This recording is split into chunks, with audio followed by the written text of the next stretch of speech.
Class 10 के लिए math के इस लेक्चर में आप सबका स्वागत है। तो चैप्टर है हमारा 1 एंड एक्सरसाइज 1.1 का फर्स्ट जो क्वेश्चन है वो ये क्या कहता है, use Euclid division algorithm to find the HCF of, first है 135 एंड 225। ओके, तो हमें क्या करना है, 135 एंड 235 का एलसीएम फाइंड आउट करना है by using Euclid division lemma. तो हमारे पास एक फॉर्मूला क्या होता है, यूक्लिड डिवीजन होता क्या है, तो a is equal to b q plus में r। ये आपने फॉर्मूला देखा होगा जहाँ पे r जो होता है, r की जो वैल्यू होती है ग्रेटर देन इक्वल टू 0 होती है एंड लेस देन हमेशा b से कम होती है। इसका मतलब क्या होगा, r की जो वैल्यू है ये हमेशा 0 से बड़ी होगी या तो 0 हो सकती है, लेकिन हमेशा r की जो वैल्यू है वो b से छोटी होगी। तो इस मेथड का यूज करते हुए हमें क्या करना है, यूक्लिड डिवीजन लेमा से इसका 135 एंड 235 का एचसीएफ फाइंड आउट करना है। ओके, तो कैसे करेंगे, तो देखिए मैं जानता हूँ कि 135 एंड 235 में 135 जो है ये नंबर छोटा है मेरे पास, तो मैं 135 से 225 को डिवाइड करूँगा। ओके, तो एक बार में मैंने इसे किया तो 135 आ गया। अब मैं इसको माइनस करना चाहूँगा तो मेरे पास क्या आ जाएगा, ये आ जाएगा यहाँ से 9 एंड यहाँ से कट जाएगा। ओके, अब जो ये 90 आया है, इस 90 से हम क्या करेंगे, दोबारा से 135 को डिवाइड करेंगे। ओके, तो वन टाइम में 90 आ गया यहाँ पे जब मैं माइनस करूँगा तो ये 45 हो जाएगा। ओके, अब ये जो प्रोसेस है, ये जो स्टेप है, हम बार बार जो डिवाइड कर रहे हैं, ये हम कब तक करेंगे, जब तक हमारे पास रिमाइंडर 0 नहीं आ जाता। देखिए इस थर्ड स्टेप में हमारे पास क्या आ गया, रिमाइंडर 0 आ गया। तो इसका मतलब क्या है, जिस भी स्टेप में आपके पास रिमाइंडर 0 अगर आ जाता है तो उस स्टेप का जो डिवीजर होगा, ये जो डिवीजर है यानी कि भाजक जो होगा, ये हमेशा क्या कहलाएगा, इसका एचसीएफ कहलाएगा। तो अगर मैं इस पूरे स्टेप को अगर मैं इस फॉर्मूले में लिखना चाहूँ तो मैं कैसे लिख सकता हूँ, तो यहाँ पे मैं क्या लिखूँगा, सबसे पहले 225 is equal to 135 multiply by 1 and plus remainder क्या आया था मेरे फर्स्ट स्टेप में 90। ओके, देन सेकेंड स्टेप में मैं क्या लिखूँगा, 135 is equal to 90 multiply by 1 plus में रिमाइंडर क्या है मेरे पास 45 आया। ओके, एंड थर्ड स्टेप में मैं क्या लिखूंगा, 90 is equal to 45 multiply by 2 plus 0। तो इस केस में आप देख रहे हो कि यहाँ पे रिमाइंडर क्या आ गया, 0 आ गया। तो इस केस में जो इसका एचसीएफ बनेगा वो इसका डिवीजर क्या होगा, 45। ओके, तो मैं यहाँ से क्या लिख सकता हूँ कि एचसीएफ ऑफ 135 एंड 225 इज 45 और ये क्या होगा, हमारा आंसर होगा। ओके, इसी तरह से हम ये सेकंड क्वेश्चन भी यहाँ पे कर सकते हैं। तो अब हम ये सेकंड क्वेश्चन देखते हैं, 196 एंड 38220। ओके, तो मैं जानता हूँ कि 196 जो है ये 38220 से क्या है, छोटा है। तो मैं इससे इसको डिवाइड करूंगा तो मैं जानता हूं कि 195 से अगर मैं इसको मल्टीप्लाई करूं तो देखिए पता कैसे चला कि मुझे 195 से मल्टीप्लाई करना है। तो देखिए ये लगभग 200 के करीब है और ये जो है 4000 के करीब है। ओके, तो जब ये 200 के करीब है और ये 4000 के करीब है तो मैं जानता हूँ 200 को अगर 200 से मल्टीप्लाई कर देता हूँ तो मेरे पास 4000 आ जाएगा, लेकिन ये है क्या, करीब है, यानी कि थोड़ा सा छोटा है। तो इसका मतलब मुझे इस नंबर से थोड़े से छोटे नंबर यानी कि 195 से मैं क्या करूँगा, इसको मल्टीप्लाई कर देता हूँ तो ये नंबर मेरे पास आ जाता है। ओके, तो ये सेम नंबर आ जाएगा, जब मैं माइनस करूँगा तो ये पूरा का पूरा कट जाएगा। तो इसका मतलब आप देख रहे हो कि रिमाइंडर पहले ही इसका मतलब आप ये देख रहे हो कि रिमाइंडर यहाँ फर्स्ट स्टेप में ही यहाँ पे 0 आ गया है। तो इसका मतलब क्या हुआ, ये जो डिवीजन हुआ इस क्वेश्चन में ये इसका एचसीएफ हो गया। तो मैं यहाँ पे इसको इस फॉर्म में कैसे लिख सकता हूँ, तो 38220 is equal to 196 multiply by 195 plus में रिमाइंडर क्या है मेरे पास 0 आ गया। ओके, तो इस केस में जो मेरे पास इस क्वेश्चन में जो आंसर हो जाएगा वो क्या हो जाएगा, तो 196 हो जाएगा। तो मैं क्वेश्चन नंबर सेकेंड क्या कहता है कि so that any positive odd integer is of the form of 6q plus 1 और 6q plus 3 और 6q plus 5 where q is some integer. इसका मतलब क्या कह रहा है कि अगर हमें a is equal to b q plus r इस फॉर्मूला का यूज करते हुए हमें ये बताना है कोई भी एक पॉजिटिव ऑड इंटीजर जो होगा वो उसे या तो इस फॉर्म में लिख सकते हैं, या तो इस फॉर्म में लिख सकते हैं, या तो इस फॉर्म में लिख सकते हैं। ओके, तो कैसे करेंगे, तो यहाँ पे देखिए ये लिखा क्या है, तो 6q प्लस में 1, अगर मैं इसको कंपेयर करूँ a is equal to b q plus में r से, तो यहाँ से मैं क्या फाइंड आउट कर सकता हूँ कि b इज इक्वल टू मेरे पास आ गया 6। ओके, जब b इक्वल टू 6 आ गया तो हम जानते हैं कि r की जो वैल्यू होगी इसके लिए क्या क्या पॉसिबल हो सकती है, 0 हो सकती है, 1 हो सकती है, 2 हो सकती है, एंड 3 हो सकती है, 4 हो सकती है, एंड 5 हो सकती है। क्यों, क्योंकि r की वैल्यू या तो 0 से बड़ी होगी और b से छोटी होगी। तो अगर हम r की वैल्यू फर्स्ट स्टेप में यहाँ पे r इज इक्वल टू अगर मैं 0 लेता हूँ तो मेरे पास a की वैल्यू होगी, ओके कैसे आएगी, a इक्वल टू क्या आ जाएगा यहाँ से बी क्यू, बी क्या है मेरे पास 6 है, 6 इंटू में q प्लस में 0, तो इसको जब मैंने सॉल्व किया तो क्या आ गया मेरे पास 6q। ओके, जब मैं r की वैल्यू यहाँ पे 1 लिखता हूँ तो a इज इक्वल टू क्या आ जाएगा मेरे पास 6q प्लस में 1, तो ये आ गया मेरे पास 6q प्लस में 1। जब मैं r की वैल्यू 2 लिखता हूँ तो a इज इक्वल टू क्या आ जाता है मेरे पास 6q प्लस में 2 एंड 6q प्लस में 2।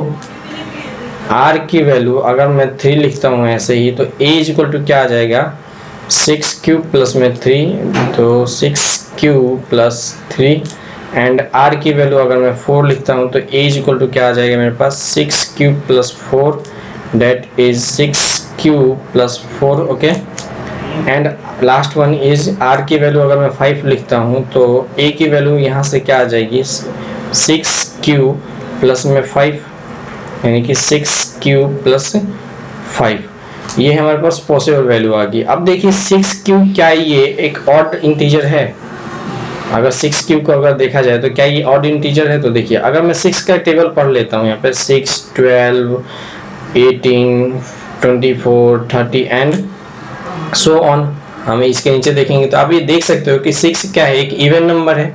ओके, इसका मतलब भी क्या है कि 6 में अगर कोई भी नंबर हम मल्टीप्लाई करते हैं उसके आगे टर्म वाले, अगर 6 में मैं 2 से मल्टीप्लाई करता हूँ यहाँ पे, अगर 6 में 2 से मल्टीप्लाई करता हूँ तो ये 12 आ जाता है। अगर फिर से मैं इसमें 6 से मैं 3 से मल्टीप्लाई करता हूँ, इसी 6 में अगर मैं 3 से मल्टीप्लाई करता हूँ इंटू में 3, तो ये क्या बन जाता है मेरे पास 18 बन जाता है। ओके, तो इसका मतलब ये हुआ कि 6 में किसी भी नंबर से अगर हम मल्टीप्लाई करते हैं तो वो हमेशा इवन ही आएगा। देख सकते हो 6 भी इवन है, 12 भी इवन है, ये भी इवन ही है, ये भी इवन ही है, ये भी इवन ही है। तो इसका मतलब क्या हुआ कि 6q अगर मैं यहाँ पे बात करता हूँ 6q, तो 6q क्या एक मेरा ये इवन नंबर होगा अगर q कोई भी एक पॉजिटिव ऑड इंटीजर लेके चलता हूँ। क्वेश्चन नंबर 3 जो है वो हमारा क्या कहता है, an army contingent of 660 member is to march behind an army band of 32 members in a parade. Okay, the two groups are to march in the same number of column. What is the maximum number of column in which they can march? इसका मतलब ये कह रहा है कि कोई एक army group है जिसमें कितने नंबर ऑफ में सोल्जर मार्च कर रहे हैं, तो 616 मार्च कर रहे हैं। ओके, और उसके आगे 32 मेंबर जो हैं ये क्या है, एक बैंड है, उनके अंदर होता है ना बैंड जो उन लोगों की धुन बजाता है। ओके, तो ये 660 यानी कि ये कह रहा है कि ये अगर मान लो कि इस तरह से कुछ आर्मी के लोग मार्च कर रहे हैं कि परेड कर रहे हैं, तो इसके आगे जो ये बैंड है वो कितने नंबर है, तो 32 है, और ये कितने हैं, तो 616 हैं। तो हमें क्वेश्चन में ये बता रहा है कि कितने पॉसिबल कॉलम में ये मार्च कर सकते हैं इन दोनों के अलावा, इन दोनों को यूज करते हुए। तो देखिए इसका हम कैसे यूज करेंगे, तो सिंपल सी बात है, इसमें हम क्या यूज निकालेंगे, इन दोनों का हाईएस्ट कॉमन फैक्टर निकालेंगे। ओके, तो हम जानते हैं कि 32 यहाँ पे क्या है, छोटा नंबर है, 616 से, तो मैं इसको कितनी बार में वन टाइम में अगर मैं यहाँ पे देखूँ तो ये 32 आ गया। जब मैं इसको माइनस करूँगा तो ये 9 आ जाएगा, यहाँ से 2 आ जाएगा और यहाँ से 6 आ जाएगा। फिर मैं 9 टाइम इसका टेबल पढ़ूंगा तो 288 हो जाएगा। ओके, 16 में से 8 गया तो फिर से 8 एंड यहाँ पे 0 आ जाएगा। अब ये प्रोसेस दोबारा से करेंगे। क्यों करेंगे? क्योंकि जब तक हमारा रिमाइंडर 0 नहीं आ जाता तब तक हम ये प्रोसेस तो करते रहते हैं। ओके, तो ये हो गया 32, ये 0 यहाँ पे जो ये रिमाइंडर आया ये 0 आ गया, तो इसका मतलब क्या हुआ? इसका एचसीएफ ये आ गया। तो मैं यहाँ पे क्या लिख सकता हूँ? मैं अगर इसको इस एल्गोरिदम मेथड से देखूँ, एल्गोरिदम मेथड से, यानी कि a is equal to b q plus में आर, तो मैं क्या लिख सकता हूँ? पहले 616 था तो b क्या हो जाएगा यहाँ पे 32 इंटू में 19 प्लस में जो रिमाइंडर आया था मेरे पास 8, एंड सेकेंड स्टेप में क्या हुआ था हमारे पास 32 एंड 8 मल्टीप्लाई बाई 4 प्लस 0, यानी कि यहाँ पे रिमाइंडर 0 आ रहा है। तो इसका मतलब ये जो डिवीजर था ये हमारा एचसीएफ हो जाएगा। तो मैं यहाँ से क्या लिख सकता हूँ? इसका मतलब ये हुआ कि ये जो क्वेश्चन में पूछ रहा था कि कितने मैक्सिमम नंबर ऑफ कॉलम होंगे जिसमें ये जो आर्मी बैंड के लोग हैं जो भी है ये सब मार्च कर सकेंगे। ओके, तो मैं यहाँ से क्या लिख सकता हूँ? The maximum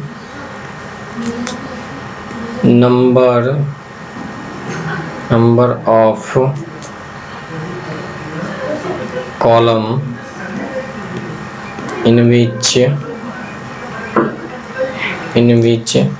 616 members of army and 32 members of their band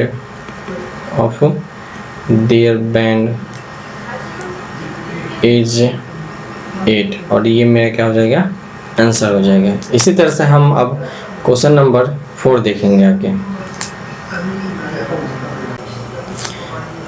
तो क्वेश्चन नंबर 4 क्या कह रहा है?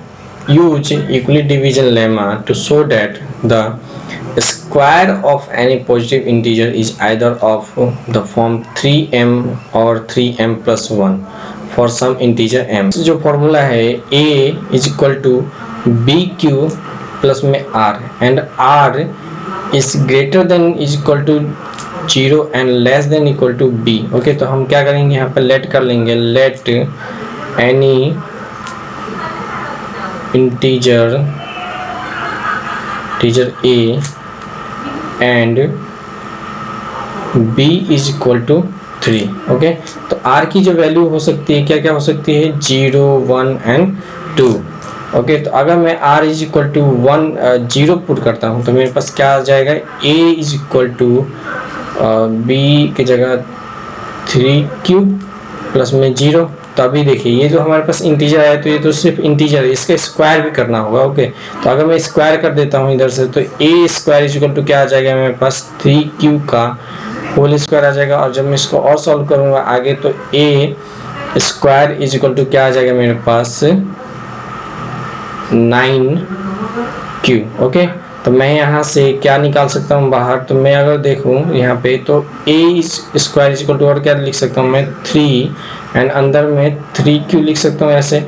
मैं यहाँ पे क्या करूँगा? लेट कर लूँगा। Okay, let m is equal to 3q। Okay, तो मेरे पास जो वैल्यू आ गई a square is equal to क्या आ जाएगी यहाँ से? 3m। तो ये मेरे पास फर्स्ट आ गया। ओके, उसी तरह से हम क्या करेंगे? r is equal to 1 put करके देखेंगे तो a is equal to 3q plus में 1 आ जाएगा और इसका स्क्वायर करेंगे दोनों तरफ तो ये स्क्वायर बन जाएगा और इसका होल स्क्वायर बन जाएगा। ओके, तो जब भी मैं इसको और आगे सॉल्व करूंगा तो ये मेरे पास क्या बन जाएगा? a square is equal to 3q का whole square, a plus b का होल स्क्वायर का फॉर्मूला लग जाएगा यहाँ पे। तो ये हो जाएगा 9q स्क्वायर प्लस में 1 का स्क्वायर 1 ही होता है और प्लस में 2 इंटू में 3q इंटू में 1 क्या बन जाएगा यहाँ से? 9q स्क्वायर प्लस में 6 क्यूब प्लस में 1। अब यहाँ से मैं क्या कॉमन ले सकता हूँ, 3 अगर बाहर ले लिया तो 3 क्यू स्क्वायर बचेगा और यहाँ पे 2 क्यू बचेगा और ये प्लस में 1। यहाँ से मैं क्या करूँ, लेट कर लेता हूँ, let m is equal to 3 q square plus में 2 क्यू। ओके, तो मेरे पास क्या आ गया यहाँ से, a square is equal to 3m plus में 1। एक तो मेरे पास ये आ गया जो हमें चाहिए था। तो आप ये देख सकते हो यहाँ पे कि a square equal to 3m आ चुका है और यहाँ पे 3m प्लस में 1।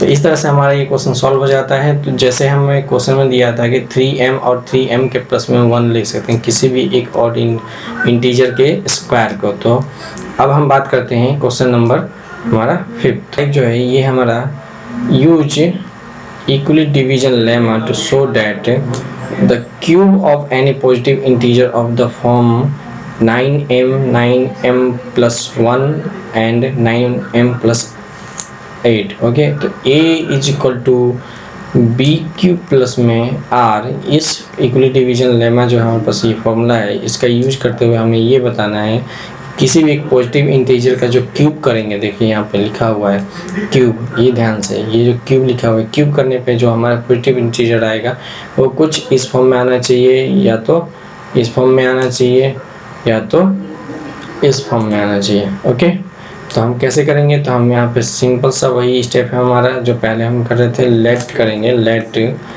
Any positive integer, any positive integer a and b is equal to, इस बार हम फिर से 3 ही मानेंगे। ओके, तो हमारे पास r की जो वैल्यू आएगी मैक्सिमम क्या आ सकती है, 0 आ सकती है, 1 आ सकती है एंड 2 आ सकती है। ओके, अगर मैं r is equal to 0 put करता हूँ तो मेरे पास a इज इक्वल टू क्या आ जाएगा, 3q प्लस में 0। इसका मतलब क्या हुआ कि a is equal to 3q आ गया और मुझे क्या करना है, इसका क्यूब करना है। तो दोनों तरफ मैं क्यूब करूँगा, सॉरी क्यूब। इसके आगे अगर हम देखते हैं तो इसको मैं और क्या लिख सकता हूँ, a cube is equal to 9 cube का क्यूब। ओके, तो मैं यहाँ से कुछ लेट कर लेता हूँ, अगर मैं कि क्यूब का cube is equal to m, तो मैं यहाँ से क्या लिख सकता हूँ, a cube is equal to 9m। तो ये मेरे पास फर्स्ट आ गया। ओके, उसी तरह से मैं यहाँ पे क्या लिखूंगा, r इज इक्वल टू, अगर मैं 1 पुट करता हूँ तो a इज इक्वल टू क्या आ जाता है, 3q प्लस में 1। मुझे क्या करना है, इसका क्यूब करना है। ओके, तो मैं दोनों तरफ क्यूब करूंगा। ओके, तो a प्लस b का होल क्यूब जो होता है क्या होता है, यहाँ से हम देख सकते हैं a क्यूब, यानी कि 3 क्यूब का क्यूब करूंगा तो यहाँ पे आ जाएगा मेरे पास 9 क्यूब का क्यूब और प्लस में 1 b क्यूब होता है, तो b का क्यूब करूंगा तो 1 का 1 ही रहेगा, क्यूब कुछ भी कर ले। प्लस में क्या हो जाता है यहाँ पे 3a स्क्वायर b, तो a स्क्वायर b का मतलब क्या है कि 3 3 जा 9। ओके, यानी कि 3 3 जा 9 क्यूब मल्टीप्लाई बाई 1 हो जाएगा। एंड और क्या होता है यहाँ पे, तो 3ab स्क्वायर होता है। ओके, 3 इंटू ab स्क्वायर, तो यहाँ पे 3q हो गया और प्लस में इंटू में b स्क्वायर, यानी कि 1 का स्क्वायर तो 1 ही रहेगा। तो यहाँ से मैं इसको क्या कैलकुलेट कर सकता हूँ, 9q का क्यूब प्लस में 1 प्लस में 27q प्लस में 3 3 जा 9q। ओके, मैं यहाँ से क्या निकाल सकता हूँ मैं, तो देखिए यहाँ से मैं कुछ बाहर निकाल सकता हूँ क्या, 9 निकाल सकता हूँ बाहर, तो क्यूब का क्यूब अंदर रहेगा, फिर प्लस में यहाँ से मैं अगर 9 बाहर निकाल लेता हूँ तो 3 क्यूब अंदर रह जाएगा और यहाँ से 1 रह जाएगा। ओके, अब प्लस में 1 तो ये पहले वाला है ही, तो मैं यहाँ पे लेट कर लूँगा, let m is equal to cube का क्यूब प्लस 3 का क्यूब, 3 क्यूब प्लस 1। तो मैं यहाँ से क्या लिख सकता हूँ इसी को कि a cube is equal to, मेरे पास क्या आ गया यहाँ से 9m प्लस में 1 आ गया। ओके, तो ये मेरे पास सेकेंड इक्वेशन सॉल्व होगी यहाँ से। अब अगर मैं r is equal to 2 put करता हूँ तो मेरे पास क्या आ जाएगा कि a is equal to 3 cube plus में 2।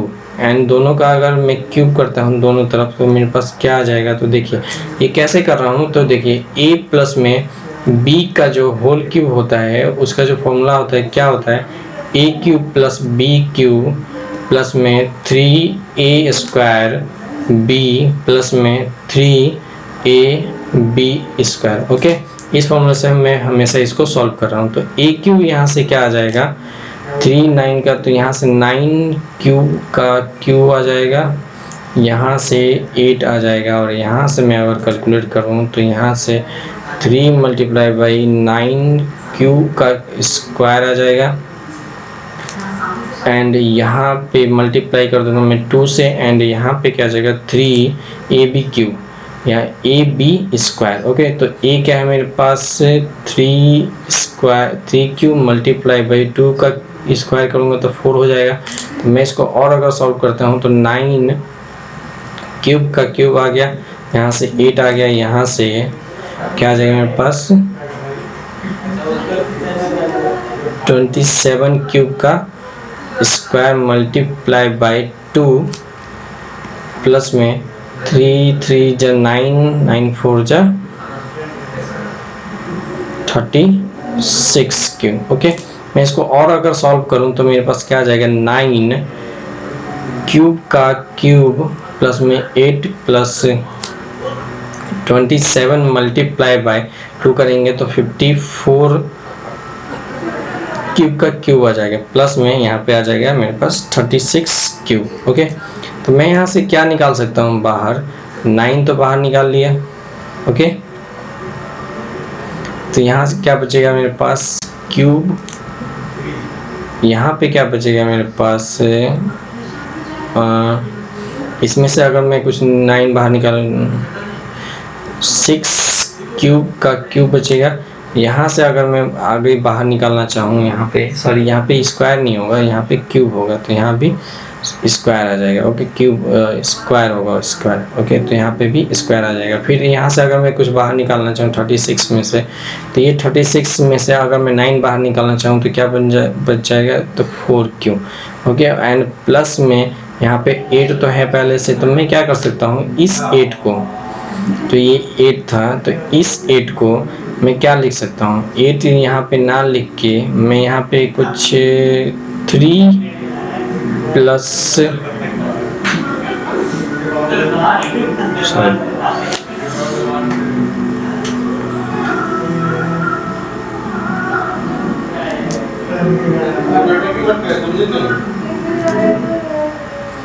तो यार जब मैं इसको सॉल्व करूँ 4 क्यूब प्लस यहाँ पे जो ये 8 है तो ये यहाँ पे आ जाएगा 8। अब मैं यहाँ पे क्या करूँगा, लेट कर लूँगा यहाँ पे m is equal to 6 cube, यहाँ पे ये क्यूब का क्यूब है। ओके, क्यूब प्लस में 6 क्यूब स्क्वायर प्लस में 4 क्यूब। ओके, तो मैं यहाँ से आगे मैं इसको क्या लिख सकता हूँ कि a cube is equal to 9m plus में 8 लिख सकता हूँ। तो ये मेरे पास आ गया थर्ड इक्वेशन। तो इस तरह से हम देख सकते हैं कि पहले इक्वेशन ये, सेकेंड ये और थर्ड ये, तो इन तीनों से हमें ये सॉल्व हो जाता है कि किसी भी ऑड इंटीजर का जो क्यूब होगा वो हमेशा इसी फॉर्म में लिख सकते हैं, या तो इसी फॉर्म में तो इसी फॉर्म में। ओके, आई होप आपको ये वीडियो बहुत ही यूजफुल रहा होगा, और ऐसे ही अमेजिंग वीडियो के लिए चैनल को सब्सक्राइब कर दीजिए, लाइक कर दीजिए और अपने दोस्तों तक शेयर कर दीजिए। मिलते हैं नेक्स्ट वीडियो में।